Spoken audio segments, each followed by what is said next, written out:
stopped singing. No, she hasn't stopped singing. She just changed choirs. As strong as its weakest link.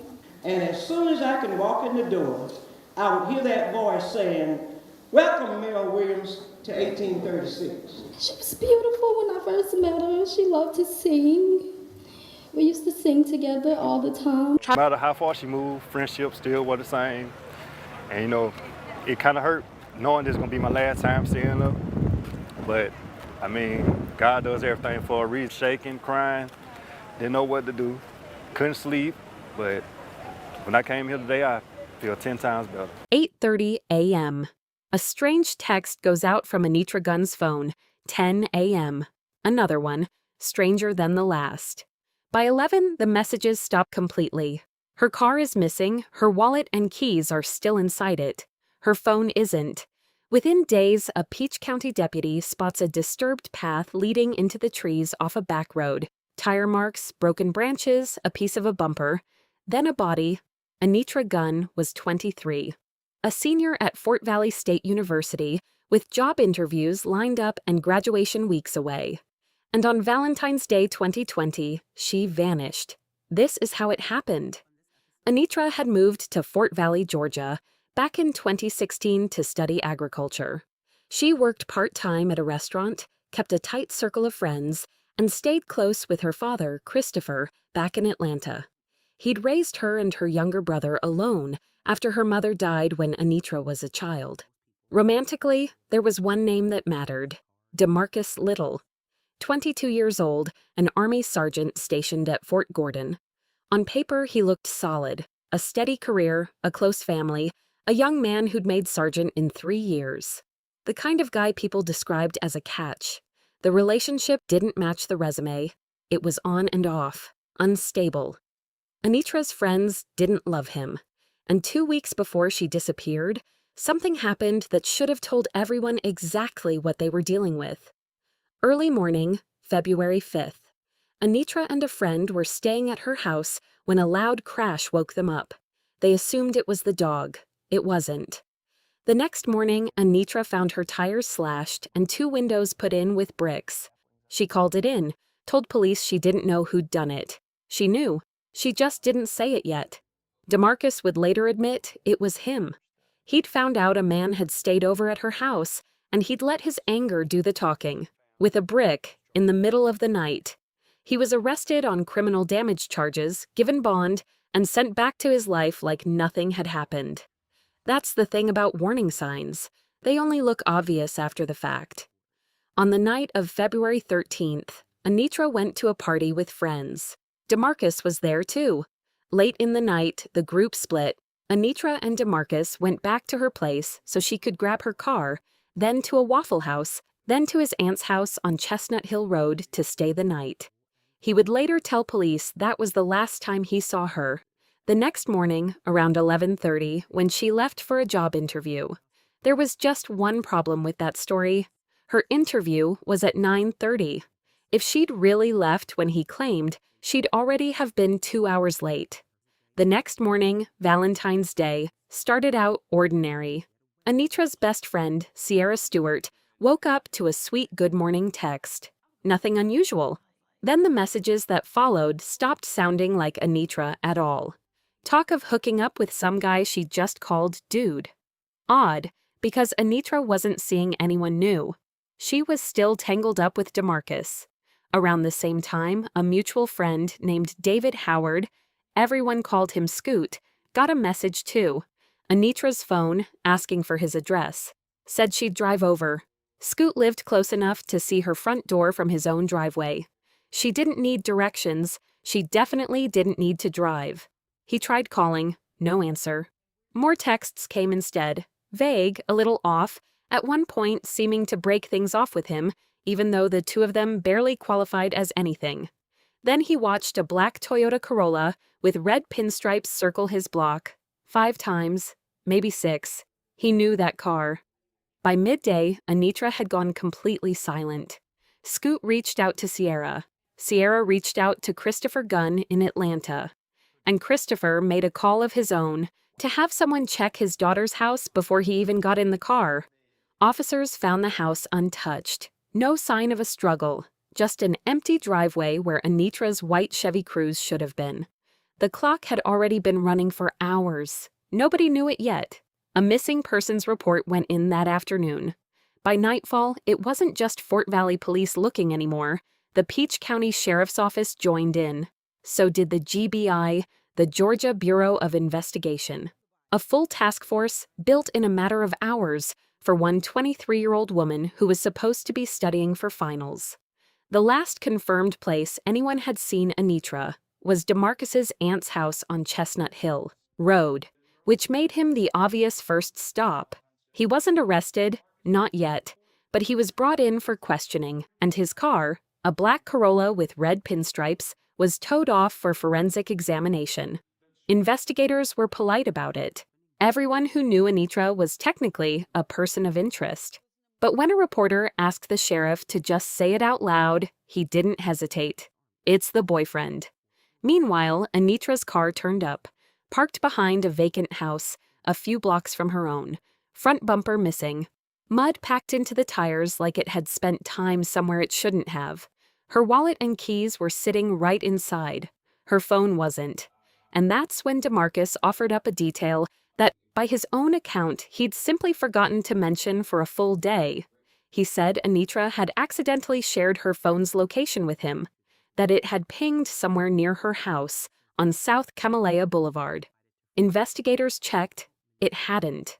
Her phone had actually pinged 5 minutes further south on Carver Drive, tucked into the end of a drainage pipe, right where police went and found it. Not where he said, not close to where he said. He wasn't tracking her out of concern. He was trying to steer the search.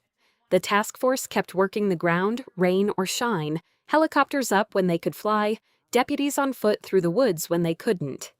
Days into the search, a Peach County deputy noticed something off a back road, a path that didn't belong there, brush and saplings scraped up like a vehicle had forced its way through recently. He followed it on foot. More damage the further he went. Trees swiped, branches broken. About 150 yards in, under a thin covering of limbs, he found her. Anitra Gunn. Poorly hidden. A piece of her car's missing front bumper resting close by. The autopsy would later confirm what the scene already suggested. Cause of death, manual strangulation. There was a contusion to her forehead, bruising consistent with being struck, and signs her body had been dragged into position after the fact. Investigators also noted something else. The kind of marks a person leaves when they're fighting for air with their own hands, against their own throat, trying to get someone else's grip off of them. 4 days after she disappeared, Anitra was found. 4 days after that, DeMarcus Little was arrested. Except, and this is where it gets almost insulting, he wasn't initially charged with her murder. He was arraigned on the property damage charge, the tire slashing, the bricks through the windows. Investigators used it to keep him in custody while they built the rest of the case. He was offered a $10,000 bond and an ankle monitor. He was hours from walking out on that charge. Then the murder charge came through instead. Malice murder. He never made it out the door. He wasn't alone for long. His close friend, Javon Abram, who had been with him constantly in the days after Anitra vanished, was arrested too. 2 counts of lying to investigators. 1 count of concealing a death. Because, as it turned out, Javon knew exactly what had happened. He'd known for days. On the Sunday after Anitra disappeared, the 2 men had gone to church together, then out for a drive. And somewhere in that car, DeMarcus told his friend the truth. Not a confession squeezed out under pressure. He offered it up himself. He said he'd told Anitra how he felt about her that night, that they were soulmates, that he loved her. He said she laughed in his face, and then, in his own words, he blacked out. When he came back to himself, according to what he told Javon, his hands were already around her throat. She fought at first, then she stopped. He told his friend it looked like she'd simply given up, like she'd wanted to go be with her mother. Her mother, who had been dead since Anitra was a child. The next morning, DeMarcus put her body in the trunk of her own car and drove her out toward the Peach County line. The bumper tore off somewhere in the rough terrain along the way. He parked the car back near her house, called Javon for a ride, and when Javon pointed out the damaged Chevy sitting a few blocks from Anitra's home and asked if that was hers, DeMarcus told him no. Of course it wasn't. Why would it be? Javon didn't fully understand what he was looking at until later, when DeMarcus took him out to where he'd left her. Javon saw the body. He refused to get out of the car. DeMarcus, still working the details, retrieved the piece of bumper that had fallen off nearby and asked his friend to help load it into the trunk so they could dump it somewhere else entirely. Javon helped. Then he carried the truth around for days, saying nothing, while a task force searched the woods for a young woman his friend had already told him was dead. Cell phone data would later confirm nearly every mile of that drive. Javon's phone and DeMarcus's phone, moving together exactly where Javon said they'd gone. DeMarcus Little was charged with malice murder. The evidence against him wasn't circumstantial anymore. It was a friend who'd heard it straight from him and a phone that had been quietly recording his location the entire time, whether he remembered that or not. DeMarcus Little went to trial in March 2022 at a courthouse in Peach County. His defense had one central argument. This wasn't a man capable of murder. A soldier, a sergeant, someone with a clean record and a future. The prosecution had a different story to tell. One built over months of text messages, months of control, months of a relationship that looked fine from the outside and felt like something else entirely from the inside. Jurors read those messages for days. Anitra had called him manipulative, evil even, in her own words. She'd tried to walk away from him more than once. Every time he found his way back in. At one point, he threatened to end his own life and blamed her for pushing him there. Then he went quiet for hours while she reached out, worried. When he finally answered, he told her the attempt hadn't worked, but the manipulation had. He said that, out loud, in writing, and somehow still expected it to land as remorse instead of a confession. On her birthday, months before the murder, he told her he was sparing the man she was supposedly seeing that night. He sent her a screenshot of a message he'd written, offering someone $200 to hurt whoever she was dating. He told her there'd be problems if she went out with him. This was the pattern the jury was asked to weigh against the image his lawyer wanted them to see. A humble soldier, a good kid, never been in a fight. Then came the friend. Javon Abram took the stand and walked the jury through everything DeMarcus had told him. The confession in the car after church, the drive out to where he'd left her, the piece of bumper they'd loaded into the trunk together and driven off to dump somewhere else. It wasn't second-hand speculation. It was a friend repeating what DeMarcus had said to him directly, days before anyone else knew where Anitra was. But the moment that actually broke the case open happened on cross-examination, when DeMarcus took the stand in his own defense. He'd already told police one version of events, home all morning, no idea where Anitra had gone.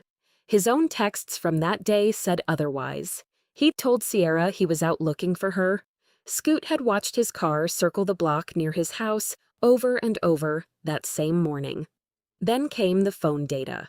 Prosecutors walked him through his cell phone's location pings, hour by hour. He agreed the data was accurate for the parts of the day that didn't matter. The pawn shop, the Walmart run, his father's house. Every single one, correct, he confirmed himself. Then they got to the hour in question. The same phone, the same accurate data, placing him exactly where Anitra's body would later be found. He said no, said he was never in those woods. They asked again. The same location data he'd just called accurate for every other hour of the day. Was it also accurate for this one? He said no. Just that hour, just that stretch. Everything else the phone recorded was fine. This one part, somehow, was wrong. The prosecutor didn't let it go. She walked him through it, mile by mile. His phone track from his aunt's house on Chestnut, out to the woods off Greer Road, out to where Anitra was ultimately left. She asked him directly whether he'd dumped her there like garbage. He said no. She told him his own phone said otherwise. He didn't have an answer for that. Not really. Just more denials, stacked on top of a timeline that no longer held together no matter which version of it he told. The jury deliberated for about 3 hours. They came back with 3 verdicts: not guilty of malice murder, the charge that would have required proving clear intent from the start; guilty of felony murder; guilty of aggravated assault. The prosecutor spoke afterward about a concern the state had going in, that some jurors might struggle to place blame squarely on DeMarcus, given that Anitra had gone back to him more than once despite everything. She compared it to water heating slowly around someone who doesn't notice the temperature rising until it's already too late to get out. It wasn't about her judgment. It was about how abuse works, a little worse each time, until leaving feels harder than staying. The state asked for the only sentence they felt fit the crime: life without the possibility of parole. The judge agreed. In March 2022, DeMarcus Little was sent away for the rest of his life. Not for the version of events he told on the stand, for the one his own phone had been quietly recording the entire time, whether he wanted it to or not. Anitra Gunn was 23, a senior about to graduate, a daughter, a friend, someone who checked in on the people she loved. She should have been walking across a stage in a cap and gown that spring. Instead, her name became a case file, and a reminder of how long a warning sign can sit in plain sight before anyone's allowed to act on it. Fair use notice. This video is for educational and commentary purposes only. All footage and images used fall under fair use guidelines as protected under Section 107 of the U.S. Copyright Act. If you enjoy true crime content, make sure to subscribe to Love to Death channel for more shocking cases, in-depth investigations, and updates on stories like this one.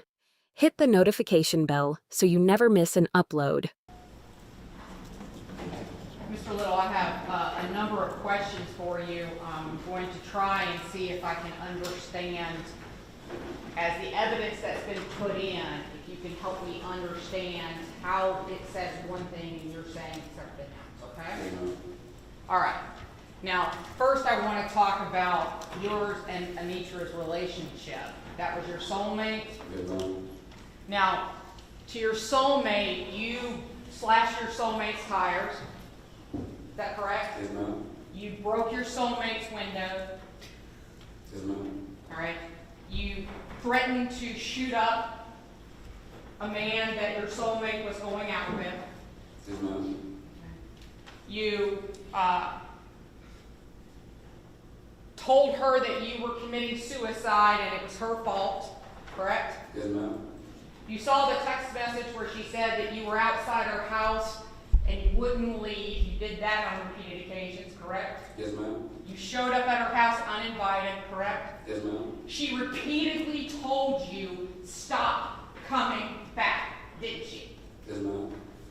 She told you that your relationship was toxic and that you couldn't be together, correct? Yes, ma'am. And every time you talked her back in to the two of you being together, didn't you?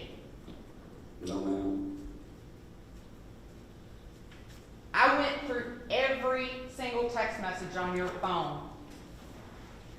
Do you know of a single time in your phone that you ever said to Anitra Gunn, we shouldn't be together? Because I had a couple times up there. Okay. Do you know how many times Anitra Gunn told you that you two shouldn't be together? No, ma'am. More than once? Yes, ma'am. More than 10 times? I can't recall more than 10 times, but I know we did. Anitra Gunn accused you in a text message, and you indicated in a paragraph following that she was correct, that you had showed up at her house and touched her after she repeatedly told you she didn't want to be touched, correct? Yes, ma'am. And it's your statement that despite the fact that you would slash her tires, break her windows, show up at her house uninvited, get in her Snapchat, correct? Yes, ma'am. Pretend to be her on her Snapchat, correct? No, ma'am. Okay. So Sierra was lying about that. Yes, ma'am. Okay. That you would threaten and screenshot you soliciting somebody to shoot up a house. Your statement is, I just don't have it in me. I couldn't have done it. Is that right? Yes, ma'am. So which DeMarcus Little should we believe? The one today or the one that threatened to kill before? I'm the same person I am. That's right. Still the same, yes, ma'am. You're the same person. I'm not the person that you try to make me out to be. Well, so those are your words, aren't they? Yeah, that was my word. But we were going through a difficult time, and we always made it work. And at those times when I did send those text messages, yes, I wasn't thinking. I said it, but I didn't mean it. And we always made it work, regardless of what we was going through. So I'm not the person that you're trying to make me out to be like I'm a monster. Because if I was a monster, she would have left me a long time ago. But we know what was going on. It's something that you want to understand. Every relationship has problems. We all know that. Every relationship has You problems. showed the bad text messages. You didn't show the good times we had, because that's your job. When she referred to you as an evil, manipulative, narcissistic person, was that a good text message or a bad text message? At that time, I guess it was bad on her for what she said. Right, so you didn't break her windows when you were happy with her. You broke her windows when you were upset with her, right? I did. Okay, and when you thought she was moving on from you, correct? Did you know that wasn't why? No, ma'am. Why did you break her windows in the middle of the night? I can't remember why, but I know I did. You don't remember why you stood out her house, picked up a brick, and threw the brick through her windows? Not the time. Was it, I mean, were you like, I don't know, maybe in a blind rage? No, ma'am. I just reacted. You just reacted. You know, You were upset and you physically reacted, you're about throwing something through a window. right? And then going over and slashing tires, Yes, ma'am. all right? And like the time that you told in the text message that when she tossed your phone, you pushed the shit out of her. Yeah, I showed it. So when you get angry, you do physically react. It's not just words, is it, sir? No, I don't physically react. It has been times where I hit Anitra or beat Anitra.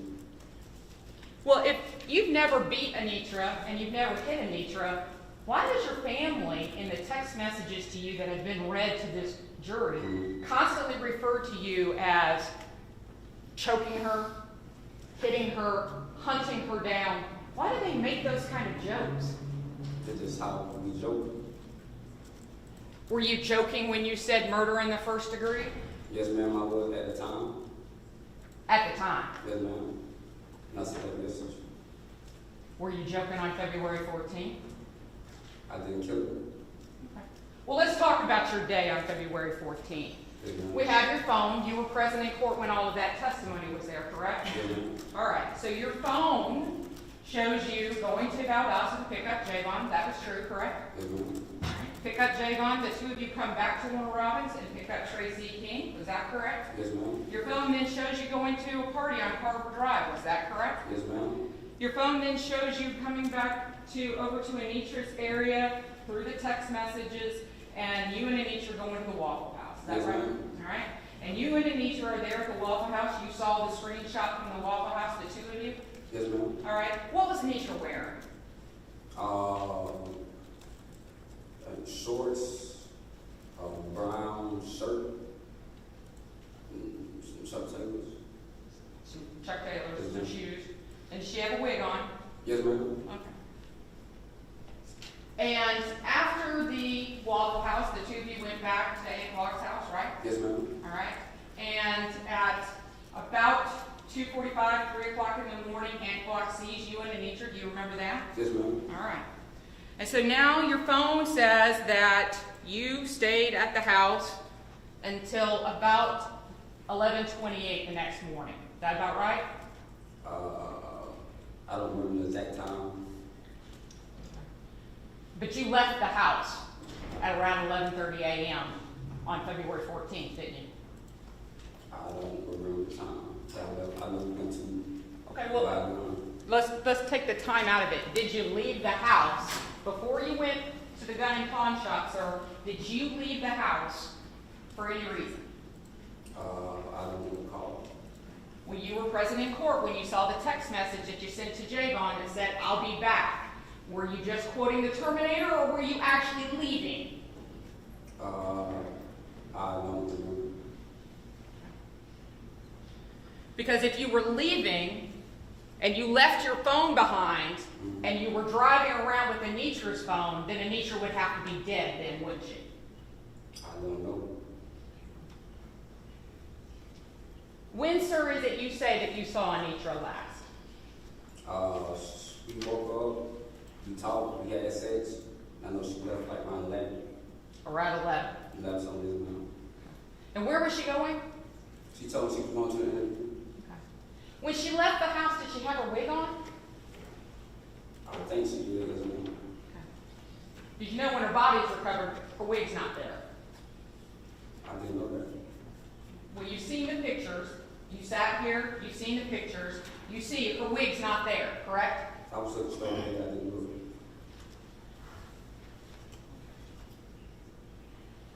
And she was wearing the same clothes that she had worn the night before? The shorts, I assume it was yes, ma'am. And your soulmate, your girlfriend, walked out of the house with no shoes on? No makeup on? Without her false eyelashes? Without a bra? And without any underwear? And without a wig? She left completely. She left, I'm sorry, she left She what? left with everything. She left with everything. Yes, ma'am. Then why are the eyelashes still at Aunt Glock's house? Those are her eyelashes. You said she left completed. I just want to know, why are her eyelashes still at Aunt Glock's house? I have sisters who come to my house, and she sleep in that room also. And that it also a lot of female clothing that was in that room, but you guys took what you thought was necessary. So she leaves at 11:30, and where do you go from 11:30 until 12:19? I went to the pawn shop to buy a gun.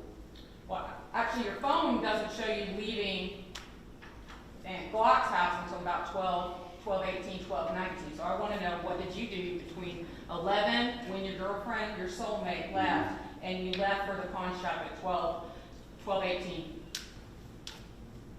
Can you repeat the question again? Sure. Between 11 a.m. when you said your girlfriend, your soulmate, left, and at 12:19 when your phone shows that you finally leave, that the phone leaves the house and heads to the pawn shop, what did you do for that hour and 15 minutes? I think around that time, her friend Sierra started texting me. That didn't answer my question, sir. My question to you was, what did you do between 11 a.m. and 12:15? I can't remember that. You can't remember what you were doing. I know I was at the house. Okay. And you heard Javon's testimony, correct? Yes, ma'am. And Javon is an individual that you referred in one of those text messages. I think it was the one where you were getting ready to commit suicide. That you said that Javon couldn't be closer to you even if he was blood. Yes, ma'am. So somebody that is that close to you, that loves you that much, and that you love that much, says, no, you weren't there. Any idea why he would do that? He also made 2 statements that said that I was, so. I understand that, sir. And the third statement, Yes, ma'am. and the one that he testified for in this courtroom, in front of this jury, said you weren't there. I want to know, what fallout have you and this man who you stated was closer to you than blood? Why he would say something that you weren't there? I was. He made 2 statements saying that I was there, so you guys took what statement you wanted to use. I want to know, sir, what in your relationship fell apart that your best friend, a man that's closer to you than blood, would make a statement that you weren't there, and that would come into this courtroom under oath and say to this jury, I lied in those other 2 statements. DeMarcus wasn't there. I want to know, when did your relationship break down so badly that this man that you loved like brother would turn on you like that? Maybe because we scared him, probably offer him to leave.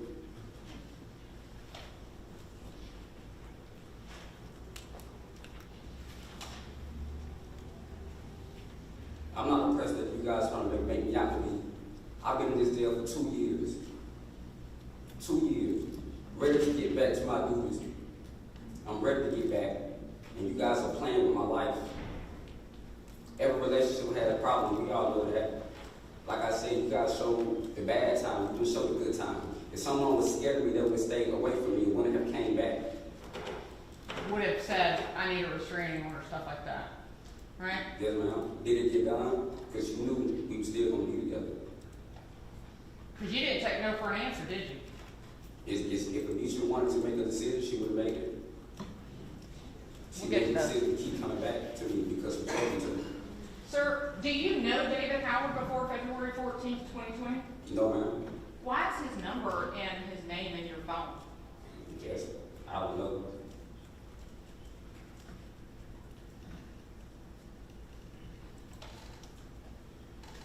I mean, it's your phone. You don't know David Howard. You certainly don't know him by the name Scoot. Lord knows you don't know where he lived and you didn't know what he looked like. I just want to know, sir, how did his contact information get into your phone at 3:44 a.m. on February 14th, 2020? I did not know. I didn't do Did somebody else have your phone? it. No, ma'am. And you would agree that there would be no reason for David Howard's name and number to be in your phone, correct? No, ma'am. I've never seen him. Don't know who he is.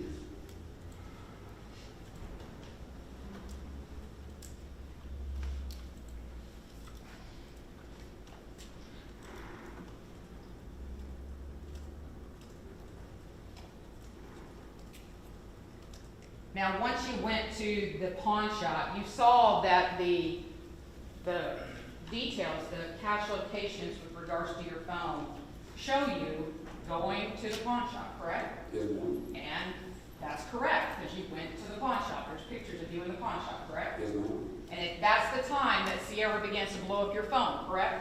Yes, ma'am. About 12:30. Yes, ma'am.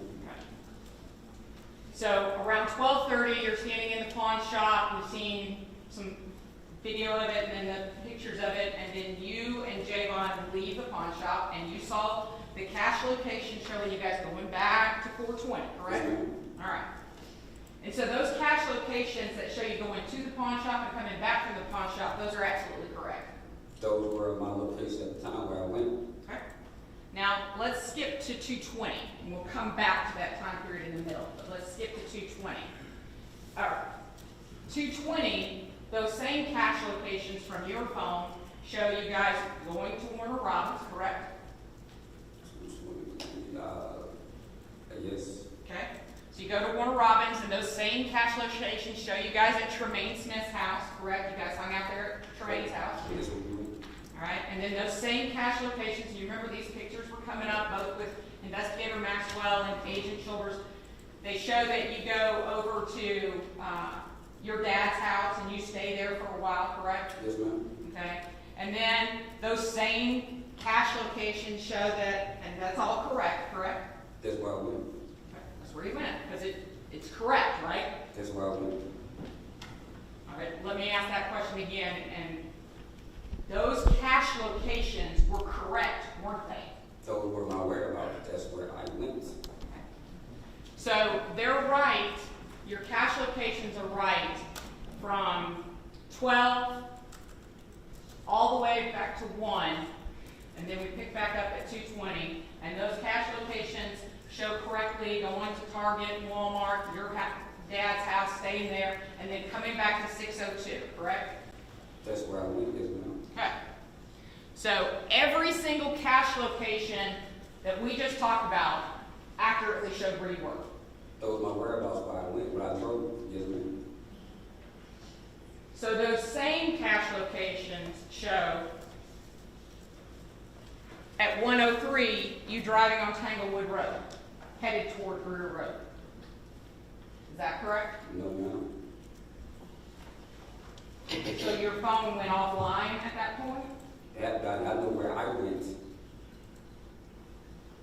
And then those same cache locations, which were right from noon until 1 o'clock and from 2:20 for the rest of the day, they then show you in the woods off Greer Road, correct? No, ma'am. They don't show you I there? wasn't in the woods. No, that wasn't my question. My question was, do those cache locations, which you just testified were absolutely accurate with regards to your whereabouts between 12 and 1 and 2:20 to the rest of the night, those same cache locations show you in the woods off Greer Road, don't they? Those are inaccurate. Just those. Yes.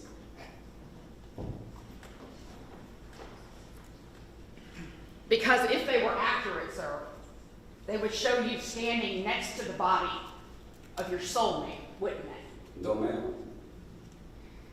Because if those were accurate, then those same cache locations, beginning about 147, show you coming down into Fort Valley to the intersection of Bell and Montrose. What were you doing there? When me and Javon got back to my auntie house from the pawn shop, we went looking for Anitra, and I hopped out on foot, and he drove around. And your friend, your best friend, your man who couldn't be closer to you than blood, came into this court and testified that you told him to go look for Anitra, and he left from 420, and you said Sierra was coming to pick you up. Is that right? No, we both left my auntie house to go look for Anitra, just like he testified. I mean, just like the statement he gave to the state.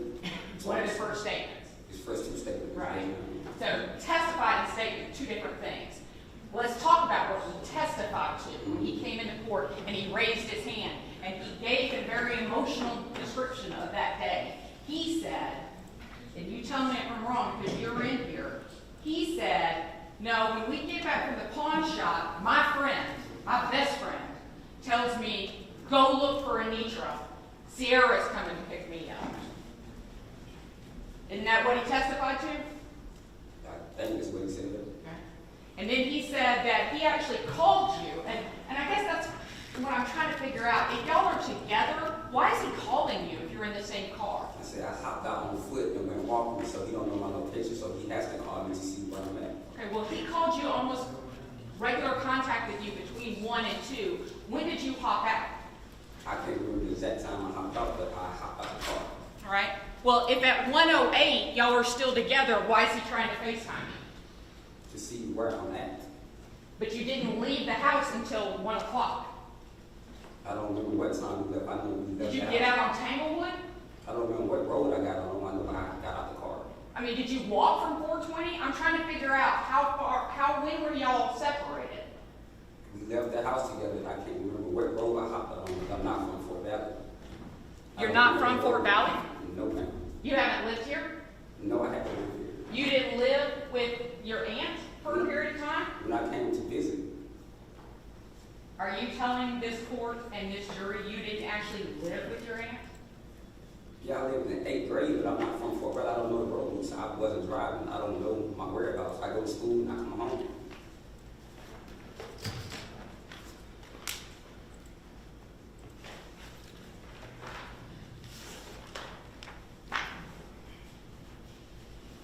In 2011, were you living with your aunt? Yes, I was. 8th grade. And how long did you live with her? For a couple of months.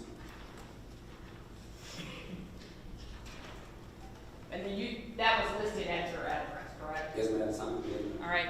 And you came back and forth between your father's house and your aunt's house, correct? Yes, ma'am. Just like your aunt testified to. Yes, ma'am. Okay. And so, you do know Fort Valley? No, I don't. All right. Well, do you know the road 420 Chestnut Hill? That's my auntie's house. Yes, ma'am. Have you ever driven up and down that road? To head back home, yes. And so, I really need to try and see if we can narrow down when you hopped out of the car, because there's a lot of communication between you and Javon, and it wouldn't make sense, you would agree. It wouldn't make sense if he's texting you or calling you and you're sitting in the seat right next to him, right? Yes, ma'am. Okay. So, let's say it takes about 10 minutes to drive from 420 down to the area about around Anitra's house. Okay? Now, Javon is attempting to call you at 1:08. Did you get out on the Peach Parkway and walk? I'm trying to figure out when you got out of the because your friend is texting you and trying to figure out where you at. I don't remember what time I got out the car. My mind was all over the place. I'm trying to find my friend. You're trying to find your girlfriend? My friend, yes ma'am. Your soulmate? Yes ma'am. Now, when you got out of the car to look for your soulmate, was that before or after you had set up to get with another woman that night? I think after, I don't remember. Right, because you did that about 10 a.m. You contacted 3 different women in order to set up being able to hook up with somebody that night? Because I had different female friends I was talking to. You were just going to chit-chat with them? And I was going to do exactly what I said. I was going to link them. Yes ma'am. Okay. But Anitra's your soulmate? Yes, but we wasn't together. Because she didn't want to be together, right? Because we didn't want to be together, but we still wanted to be a part of each other. And that's what we continue to do. In fact, you told her on the 13th through your text messages on the WhatsApp application that, oh no, we're still together, didn't you? I don't remember if I said it or not. Do you remember calling her phone almost 50 times in a span of about 4 hours? I remember I called a lot. I don't remember the exact time, but I called a lot. And that was because you were upset with her because she didn't say thank you for some money you sent her, correct? I don't know what it was about. I just know I called. But on the 13th, when she didn't respond to you, you blew her phone up, calling her more than 50 times. But on the 14th, when she has gone missing, and you are huffing it on foot to find her, you call her twice? I don't remember how many times I called. I texted a lot of times. You sure did, because you took snapshots of that and you sent it to everybody, didn't you? Yes, ma'am. Yeah. They everybody asked me when the last time I heard from her, so that's about to screenshot. When the last time I heard from her. The last time you heard from her was, according to you, is that beautiful text message about 11:52, correct? Where she talks about that no matter what y'all been through, she still loves you. Yes, ma'am. And then you sent back a text telling her how much you love her. Yes, ma'am. And about 10 minutes later, you contact Mimi or Trinity, but you really meant it in that moment, right? I texted because that's what she sent a heartfelt message and I sent one back. But we wasn't together. So that's why I texted other females. Now, it was you that, in the conversation with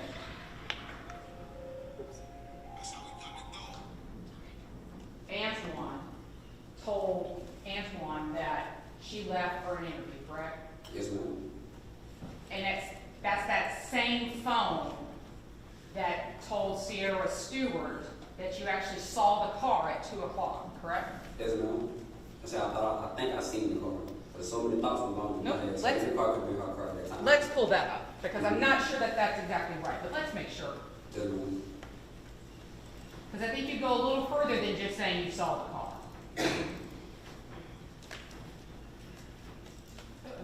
Why's my access denied?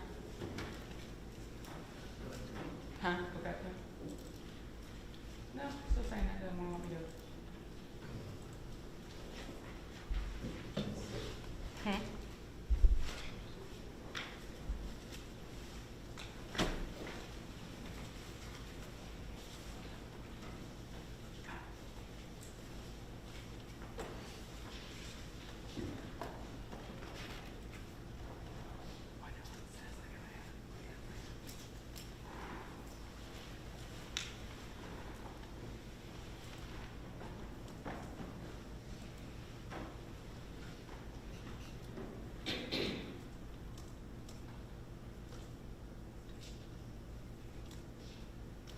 Thank you, all right, come here.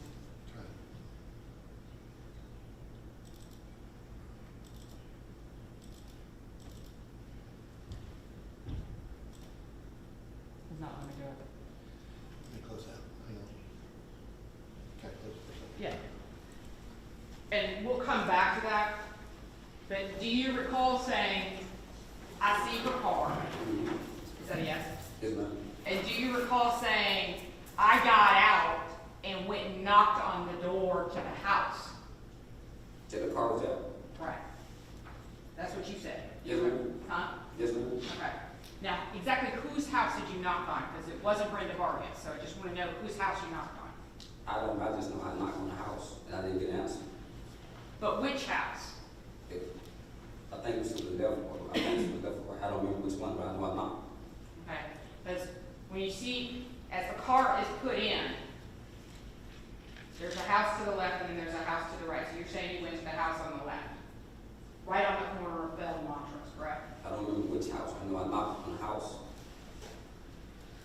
Did you notice that her bumper was missing at that time? No, ma'am. You didn't notice that her bumper was missing? No, ma'am. Because you would agree with me that whoever put her car at Bell and Montrose killed her. I can't say I don't know. Well, would you agree with me that whoever killed her drove her car into the woods off Greer Road because pieces of the car were found there? I guess I don't know. So whoever drove her car and left it with pieces missing had just come from the woods off Greer Road, dumping her body. Would you agree with me? I don't know. All right. Well, let's try that again. Would you agree with me that there's pieces of Anitra Gunn's car in the same woods, in the same area where she is found? I don't know. Did you see the pictures? No, I was looking straight ahead. All right. Well, let's just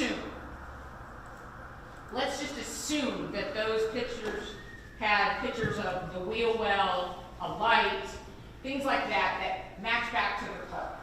All right? And let's assume that the bumper that's found that had been taken off of her car and dumped in another location matches her car. So her car went back into the woods. You would agree that whoever drove her car back into the woods is the person who killed her? I can't say that I don't know. Okay. Would you agree that the person who drove the beat up car, that the pieces are found right next to her body, and drove it back down to Bell and Montrose and got out of it, that's the person who killed her? I don't know.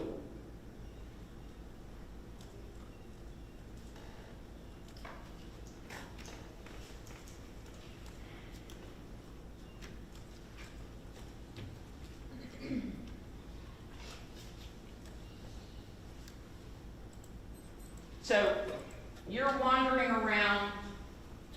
Do you remember where you went there in Fort Valley as you were walking around? No, ma'am. Did you reset your phone while you were in it, walking around?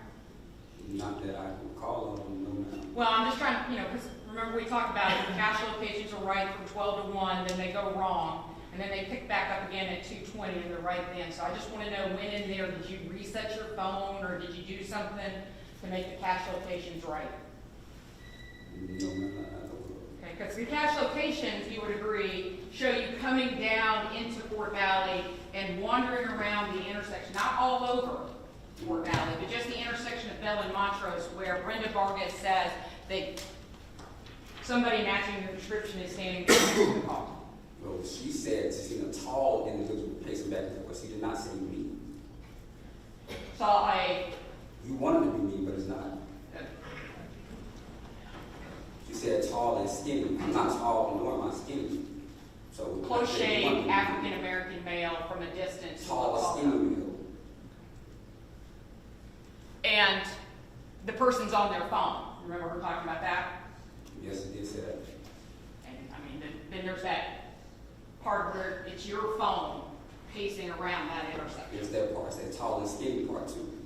Okay, sir, is it your phone moving around at the intersection of Bell and Montrose? I know I hopped out on foot and went walking. But the person that she's talking about, that is not me. Okay. Well, let's talk about what your phone says. Are we good?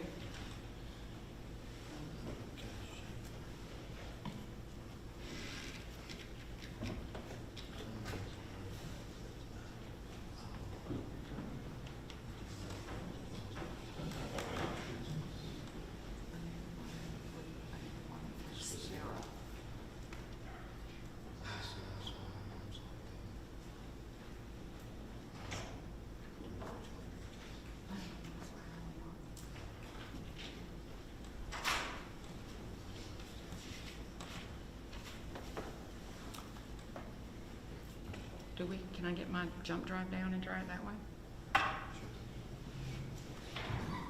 Will you go get my external drive that's upstairs in the office? Now, let's go back to your phone. Your phone, you saw, well, you said you were staring straight ahead. I mean, it's your trial and you're paying attention to the evidence. Did you see the shots given by Agent Childers where it shows that your phone is only in the area of Bell and Montrose during this time period, not wandering around Fort Valley? Did you see that? No, ma'am. Well, could you explain why your phone is only hitting in the area of Bell and Montrose and not Anitra's house and not any of the streets around that area? No, ma'am.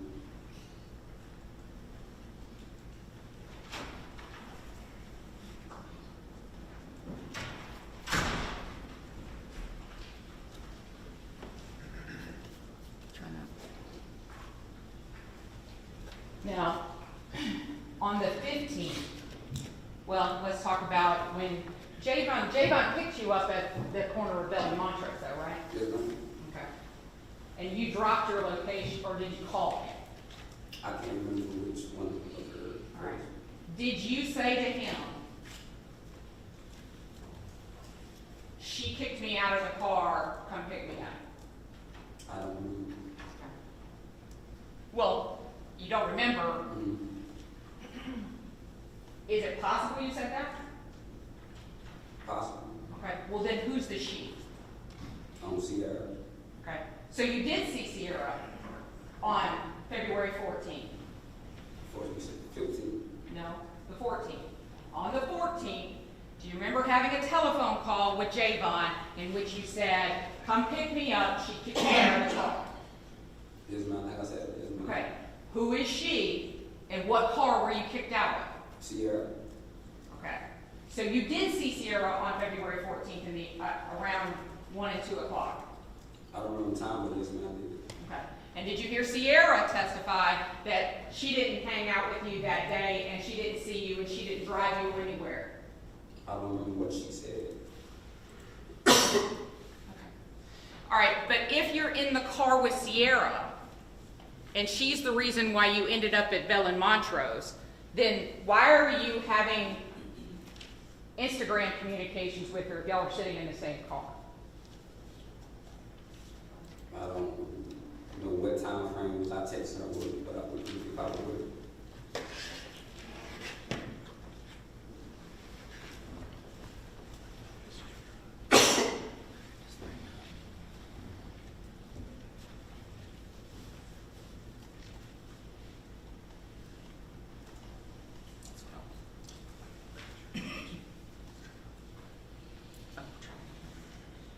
Pardon me, Your Honor.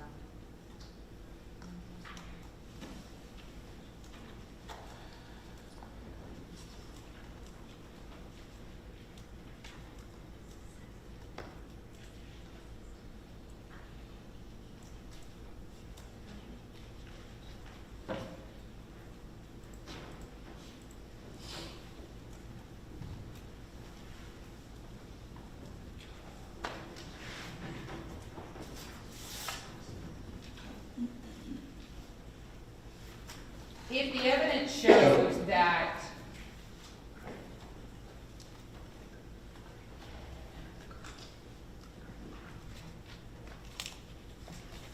we actually have screenshots.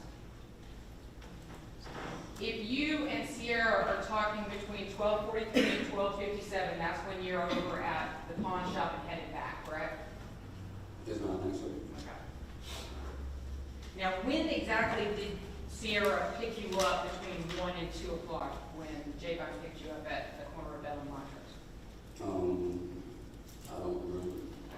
Because between 1:35 and 1:52, you're communicating with Sierra via Instagram, correct? Mm-hmm. Yes, ma'am.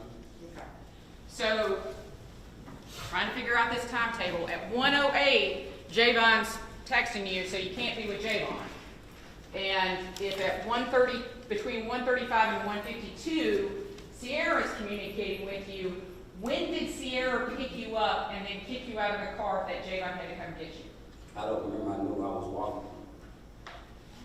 That's why I was walking. Well, sir, this is the day that your soulmate disappeared. I know that many of the thoughts are there. I just want to know when exactly it is that you got out of Javon's car, and when did Sierra swing in and pick you up? I don't remember. I know that took place. It's been 2 years ago.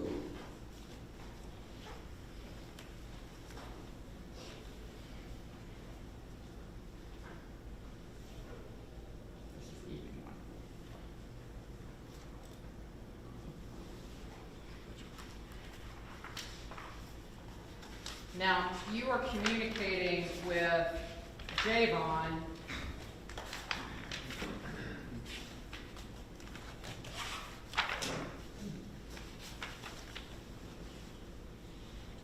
He tries to send you a FaceTime video at 1:08 and you don't answer it, correct? Yes, ma'am. Why don't you answer it? I'm walking. And my phone, my dad, I had to cut my FaceTime data off when we received FaceTime. Okay. And then you talked to him at 1:09 and again at 1:15, and then he tried to call you at 1:18, correct? Yes, ma'am. Okay. So you're not with Javon then? I'm walking. Walking. And then after he tried to FaceTime you, you sent a message that said, text me, bro, right? Yes, ma'am. And then he's talking about where's the key, right? Yes, ma'am. And then he's asking about where are you so I can come get it. And says, yo, say, and you say, hold up, this bitch pissing me off. Which bitch are you talking about? Sierra. Okay. Why was Sierra pissing you off? Because of stuff she was saying. Okay, so we know then that you're not with Sierra at 1:35, right? I don't know. I was walking on the move. I was on the street. And then Javon responds back, what's going on? Yo. Why was Sierra pissing you off? Because of stuff that she was saying. What stuff was she saying that was pissing you off? That she basically accused me that I had something to do with it. Her friend going missing. And you didn't, right? So what, ma'am? And you didn't. Didn't what? Didn't have anything to do with it. No, ma'am. So she was accusing you and you denied it, right? Yes, ma'am. Just like when Anitra accused you of slashing her tires and throwing the brick with the window and you denied that too. I also came clean that I did. I mean, you eventually came clean, but let's be clear. For the majority of the time, At that time, I did. But I well, was let me finish my question and then you can Yes, answer. ma'am. For the majority of the time that you're communicating with her, you're denying it. Absolutely not, you didn't do that. Why would I do that? Why would I get you a gun and be okay with video cameras? You went through all of that, didn't you? Yes, ma'am. Okay. So just because you say you didn't, let's be honest, that doesn't necessarily mean you didn't, does it? I didn't know.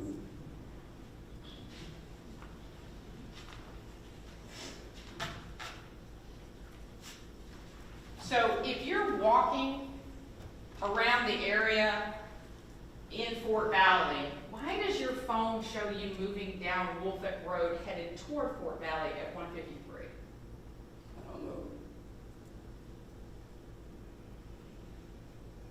Got any idea? No, ma'am.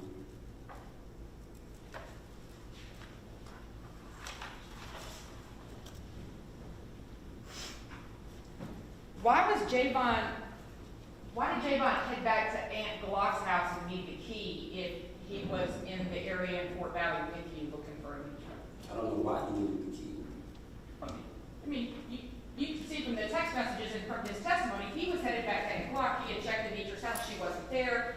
But if the two of you were together, why was he going all the way back to Aunt Glock's house?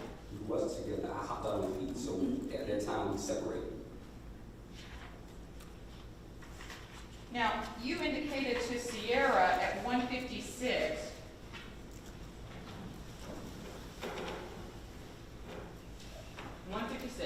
I'm fit to drive one more time. What vehicle were you driving? No, Javon was driving. I just said me at the time. He had the car, so he would get there quicker than I would. So you were going to have Javon drive by the house one more time? While I was walking different streets, yes, ma'am. Okay. And you told Sierra actually while you were actually at the pawn shop, that you were actually driving by her house at that time, didn't you? I don't remember what time that's it.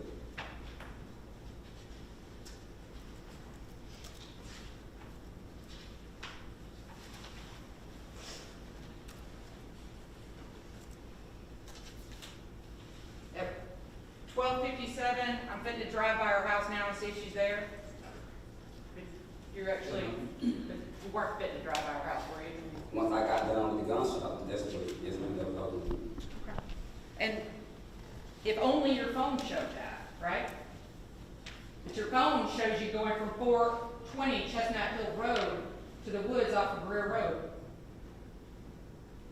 Isn't that what happened, sir? No, ma'am.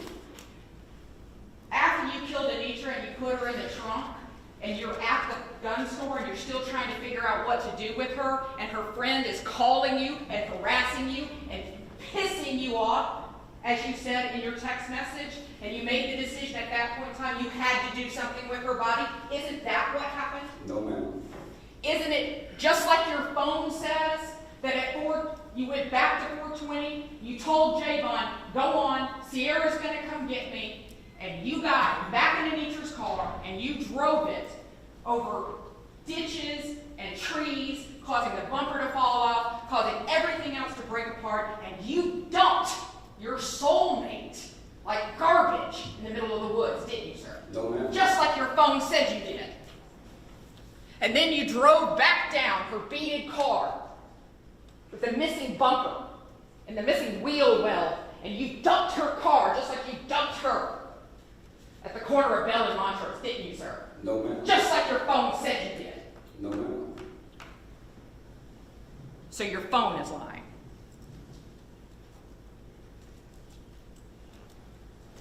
I ain't kidding, boys, ma'am. I don't think it's necessary. Did you tell Javon, when he picked you up at Bell and Montrose, that you had looked at that car and that it wasn't Anitra's? Did I tell Javon that? Yes. No, ma'am. So Javon is telling the truth about the fact that you guys were at a party, that he dropped you and Anitra off the Waffle House, that he went to Warner Robins, dropped off Tracy, and came back, correct? Yes, ma'am. And Javon is telling the truth that at about 4:27, you let him into the house there at 420 Chestnut Hill, That's correct? what I did, yes, ma'am. I let him in the house. Because the phone shows that, right?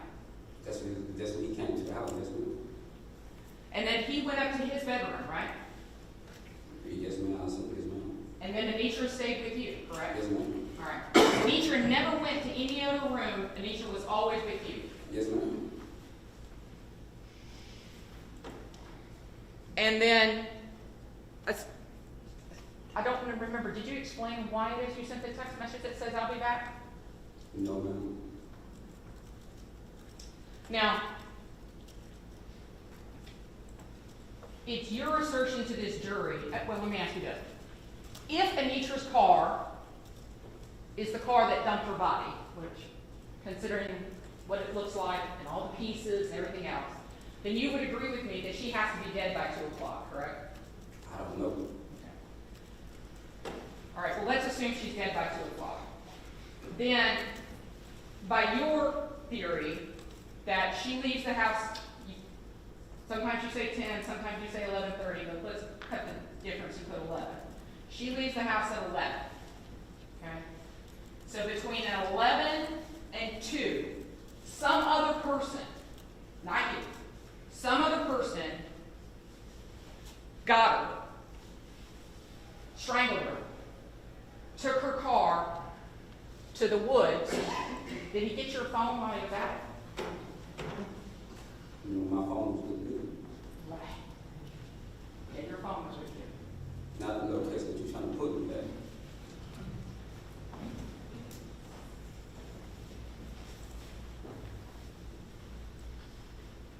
On February 15th, did you drive members of Anitra's family directly to Anitra's car? We went to 602 Boulevard first, Then we came back around the corner. Tell me, how did you get the actual number 602? Because all your text messages seem to indicate the fact that you couldn't get the actual address from the location. So how did you know to go to specifically to 602? Because when I drove by the house, it had a blueprint next to the house. When I drove by, it showed that this was the actual location. I drove down the road to be exact, but I turned around like, look, this got to be it. Well, I mean, you weren't driving, Javon was driving, right? Yes, no, Javon's driving. Javon's driving. Why did you have Javon recorded? Because I don't know what could happen for my safety as well. So no one can say that I did anything out of the ordinary. So I have to record it. This could be the proof if anything goes wrong. So you go and you walk around and she's not there, correct? Yes, ma'am. All right. And your phone shows that. That's what I did. And you would agree, your phone shows that. That's what I did. I did those exact things. Sir, I'm going to need you to answer the question. I answered. Would you agree that your phone shows that you went to 602, that your phone says it? Not just you, but your phone says it. Yeah, I typed in GPS. That's what I did. And so the next day, you took the family back out to 602, correct? Yes, ma'am. And then went back to where her car was located at Bell and Montrose. Now, at that point in time, did you see that the bumper was missing? Yes, ma'am. Okay. And what did you tell the family as to, did you tell the family that you had seen the car there the day before? I did. I said, I think I seen the car right here. No, that was my question. Did you tell the family and the police that you had actually seen the car in this exact location the day before, that you had gotten out and had knocked on some doors? I told him I think I seen the car. I did say that. Did you tell them that you got out, and because you're looking for your soulmate, you went up and you knocked on some doors? Yes, ma'am. You did. Yes, ma'am. So your phone's not correct, and neither are the police. I know what I did. I knocked. I think we all understand. Now, you go and you talk to the police and you tell them that the last time you saw Anitra was around 11:30, that she was going to an interview. What interview was she going to? She didn't say specifically. I don't know. But you heard the voicemail that she did have an interview, but it had been at 9:30 that morning. She missed it. I don't know what time it was. She just said interview. He said take someone something. That's all I know. And you're saying that she left the house completely put together to go to an interview. Yes, ma'am. So again, based upon your theory that somewhere between 11 and 2, somebody got a hold of her, took her wig, took her shoes, took her underwear, took her bra, threw her in the woods, and brought the car there to the exact location where you happened to just be wandering around, correct? I don't know what you. All right, well, let's go to the 16th. What did you mean when you sent the text message to Javon, there's something I got to talk to you about? Because people was calling my phone and drive by my house threatening me. So I told them, hey, I need you to hit up someone to try to give me a gun, because my gun was taken from me.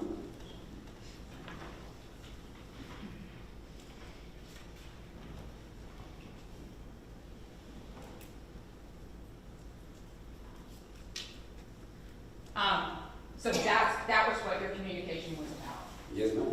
Well, then how did Javon get it so wrong when he came into court and almost to the point of tears tells this jury that the two of you are driving and you say, I need your help with something, and that you proceeded to tell him how you had choked Anitra because she had rejected you? How did he get that so wrong? You say that the conversation was about people trying to hurt you, and he says, no, that conversation was about him hurting Anitra. How do you get the conversation so wrong? I don't know. How did Javon know that Anitra's body was drugged after she was dead? Because, you were here when the medical examiner talked about the linear abrasions on her, which would be consistent with her body being drugged. Of course, her clothes have to be off, and that's happening, or else the clothes would stop it. So how did Javon know that particular piece of information? I don't know. You would probably have to tell him, don't you think? I don't know. How did Javon know that Anitra had been punched in the face before she was killed? I don't know. Do you think the killer told you? I don't know. How did Javon know that her body would be found in the woods with sticks and debris on top of it? I don't know. How did Javon know where the bumper was going to be found? I don't know. Javon gave you 2 statements, but you got, like I said, you got to use what you want to.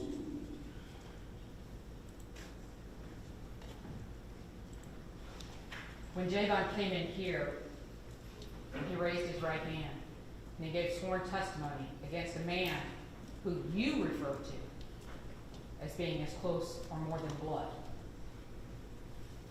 Javon Abraham told this jury, you told him. You told him. Because you told him, didn't you? No. So now the phone's not right, law enforcement's not right, Javon's lying, right? Yes, ma'am. Just like you did in the last statement. And Sierra's lying too, because somewhere along the way she must have picked you up, but you can't remember when that was, right? Yes, ma'am. Just like Emmett says, she's not a reliable source. A lot of people aren't reliable. Well, let's take your words. What do you mean when you said, I'm going to kill Anitra? At that time, I said something stupid that I didn't mean. Just like we all say stuff that we don't mean. Did I act? No, ma'am, because I didn't mean it. But you do act sometimes in emotion, don't you? We talked about this earlier. Sometimes when you're really mad, you do act. Yes, I damaged property. I did. Yeah, I damaged property. I don't hurt no one. And you push her, and you threaten her, and you show up uninvited, and you call 50 times in 4 hours because, by God, she's not going to ignore you, is she? So how, well, no, let me say this. Who else would be furious at her saying, we're not together? Who else, sir, would be, when she broke up with them, had threatened violence? You. And all those text messages. When she talks about, we can't be together, I can't do this, I don't want to do this. You even, at one point in time, said, I'll let you think about it for 2 days, but I'll be back. Because you kept coming back, didn't you? Because that's what she wanted. We both loved each other. Now, by the 16th, you know that something's wrong with Anitra, right? She hasn't called you. She hasn't responded. I mean, admittedly, you didn't send any calls or texts on the 16th. And you sent like 5 or 6 on the 15th. But, I mean, you were busy. I got it. But on the 16th, you know something's wrong. Anitra's been gone for 48 hours. Why didn't you call her phone? Because I was told by law enforcement not to contact her or her family and to not be a part of the search.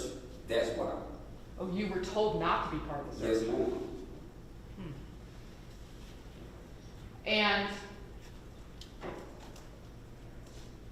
did they tell you you should probably just move on with your life and try and find somebody to cuddle with?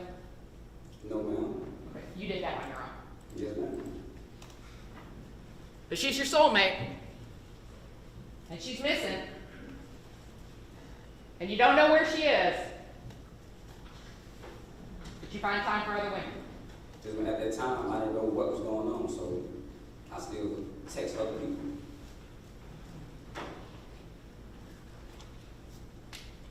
Why'd you send that ransom note?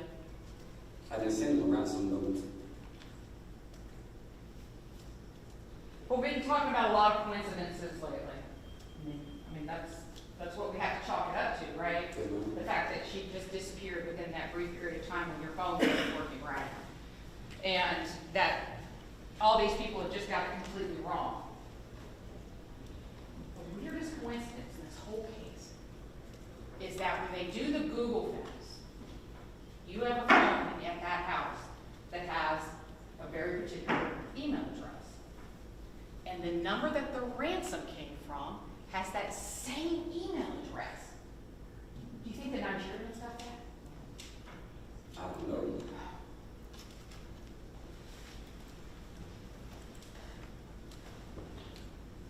He gave a testimony saying it was in Nigeria, and then changed it.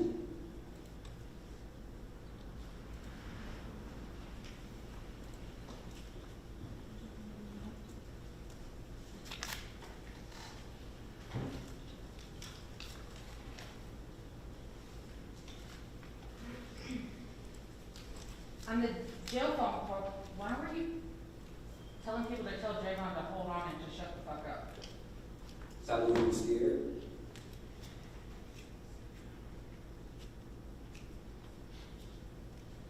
You think he was scared because his friend had gotten him into something? No, man. Well, then what's he scared of? Because people was threatening him too. Me and Javon while we was on the streets.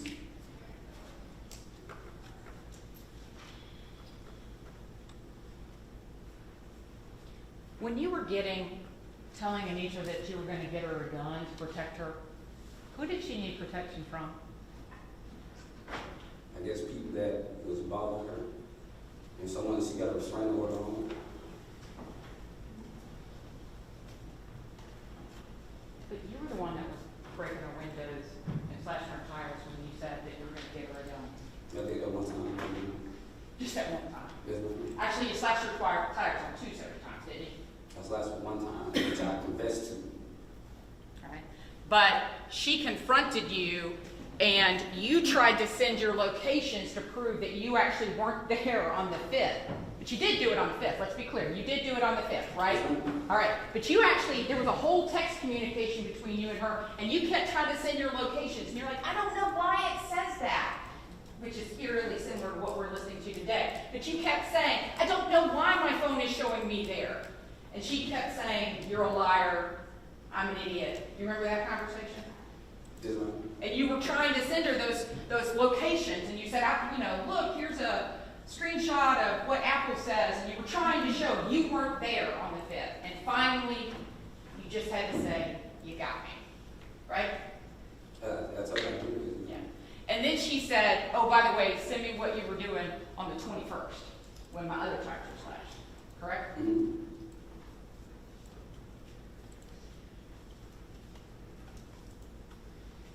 So I just wanted to be clear, the person that, well, let's talk about Scoot. The person that you don't know whose information you have in your phone. Who was driving your car on Neal Avenue between 11:30 and 12:15 on February 14th? Yeah, I don't know. It's the street right down from Anitra. You were trying to get it from Scoot, but I just want to know, who had your car between 11:30 and 12:10? I don't know. But you heard the testimony that your car was repeatedly, slowly going around the block between 11:30 and 12:10 on February 14th. Did you hear that testimony? Yes, ma'am. David Howard testified to that, Scoot, that you have in your phone. Scoot testified that he saw a black car with a red racing stripe at the bottom, and it had a certain license plate that comes back to your car. He gave another license plate that came into another car. Right, you got the P and the Q when you talk to law enforcement, but Yeah, I know you keep trying that, but let me ask you this, sir. Do you remember the testimony from the UFED the night of February the 14th where he writes the exact license plate that matches your car? No, ma'am. You don't remember that? Okay, so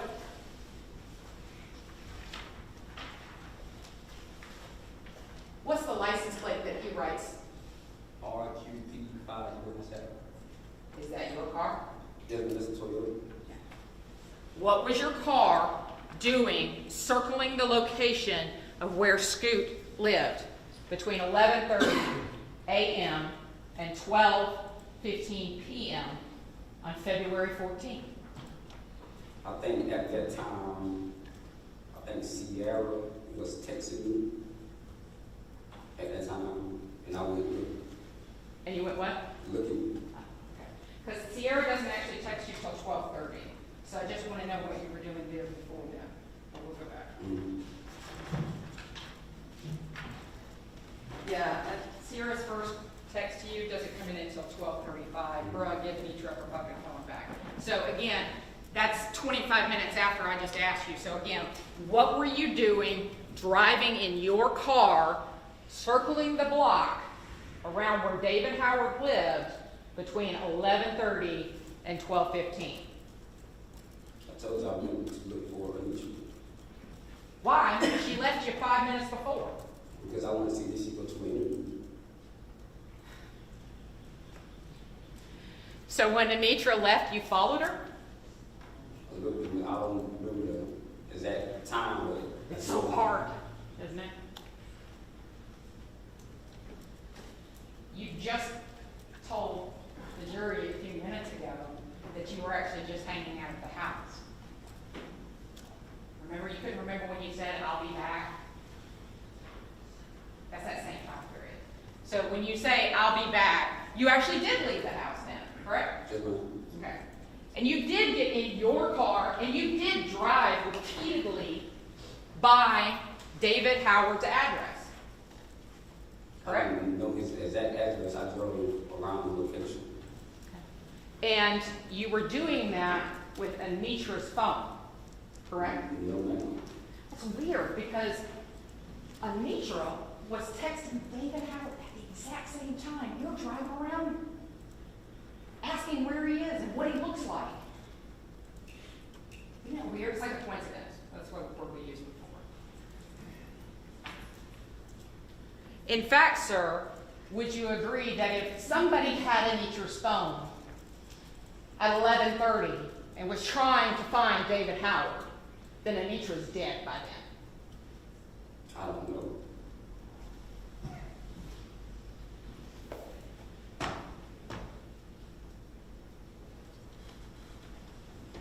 So I want to make sure I'm correct. But did you take your phone with you when you went driving around? I don't remember. Well, you took your phone with you every other place that you went that day. Is there any particular reason why you wouldn't have taken your phone? No, ma'am. I don't.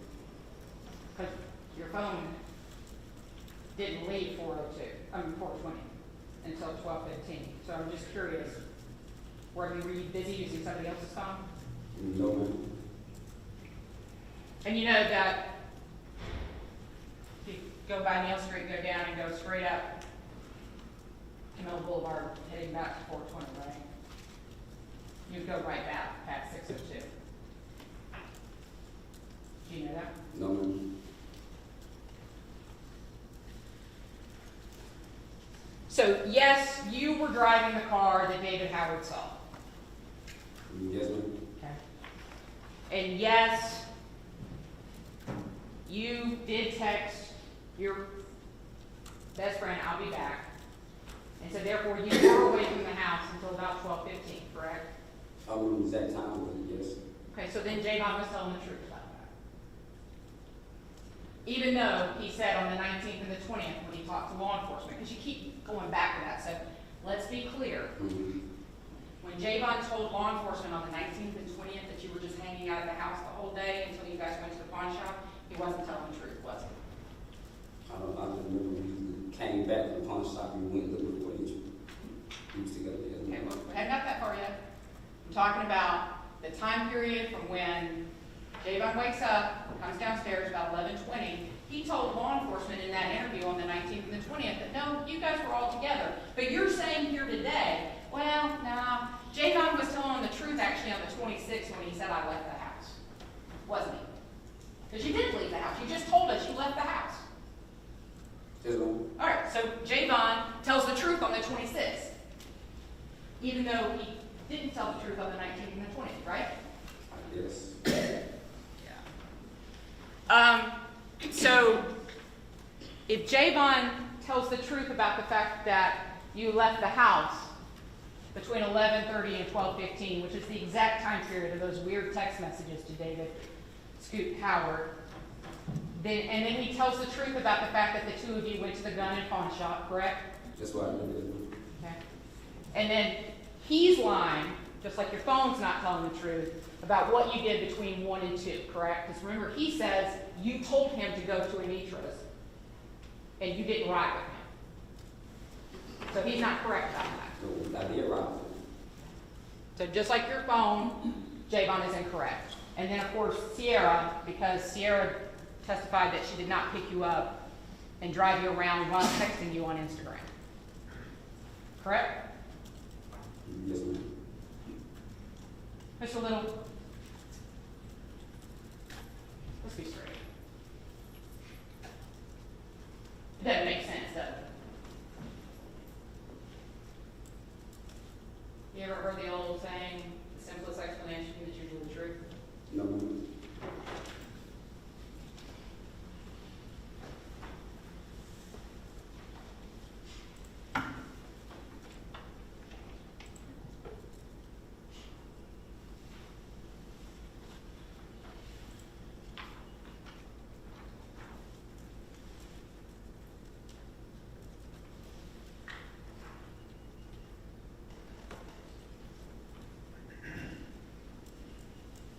Thank you, Ms. Little. I don't have any other questions. Mr. Davis?